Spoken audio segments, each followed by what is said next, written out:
Alors Jean-Marie Le Pen, bonsoir. Bonsoir. Vous brillez ici votre 6e mandat. Vous êtes député européen depuis 1984. C'est la première fois qu'on assiste à une telle désaffection des électeurs puisqu'on nous annonce une abstention à 60%. Comment vous l'expliquez ? Je crois que c'est tout de même un rejet de la manière dont l'Europe est menée par l'Union européenne. Je crois que c'est le fruit d'une très grande déception par rapport aux promesses qui avaient été faites de plein emploi, de succès matériel, alors que nous constatons que l'Europe est aujourd'hui, enfin l'Union européenne est aujourd'hui l'endroit du monde où la croissance est la plus faible. Autrement dit, on est exactement à l'inverse des promesses qui avaient été faites lors de la création de l'Union européenne.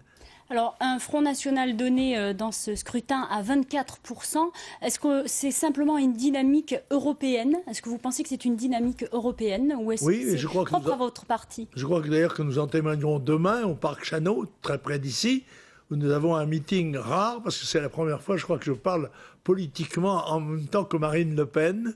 Tous les deux, nous serons les vedettes, en quelque sorte, de la réunion de demain soir de la campagne électorale européenne. Et je pense que nous allons peut-être faire mieux que ce sondage qui n'est pas de loin le meilleur de ceux qui ont été annoncés en ce qui nous concerne. Mais après tout, ce sont les électeurs qui vont le décider. Alors c'est presque un paradoxe parce que vous êtes un opposant de l'Europe. Vous avez dit l'Europe, c'est Euroland, l'Union européenne, pardon, c'est Euroland où l'on fait n'importe quoi. Alors comment peut-on être contre l'Europe et candidat à l'eurodéputation ? Bien sûr qu'il est bien évident que les assemblées comportent des majorités et des oppositions.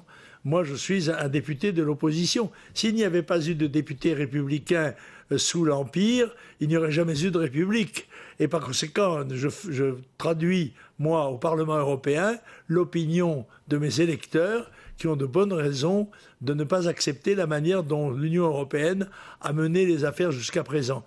Alors, nous aurons l'occasion de le dire et je crois que nous allons bénéficier de l'appui de beaucoup de citoyens et de citoyennes français. Alors, un mot, un thème de campagne qui est fort pour vous dans ce scrutin ?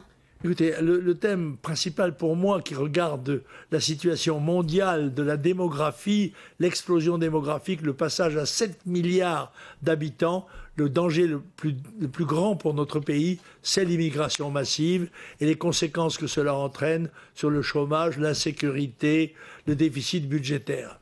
Un dernier mot, David Rachlin, donc le jeune maire Front National de Fréjus, vous étiez avec lui ce week-end, a décidé, lui, d'enlever le drapeau européen du fronton de la mairie. Vous soutenez ce geste ? Oui, je crois qu'il a bien fait, parce que la mairie de Fréjus est une mairie française, ce n'est pas une mairie européenne.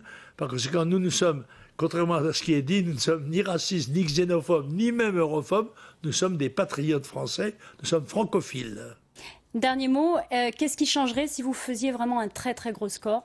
Eh bien, je crois que nous allons arbitrer dans ce cas-là avec tous les autres élus eurosceptiques de la prochaine élection. Nous allons arbitrer le Parlement européen et conduire l'Union européenne soit à se changer ou alors nous serons contraints de demander à nos concitoyens s'ils souhaitent rester dans l'Europe.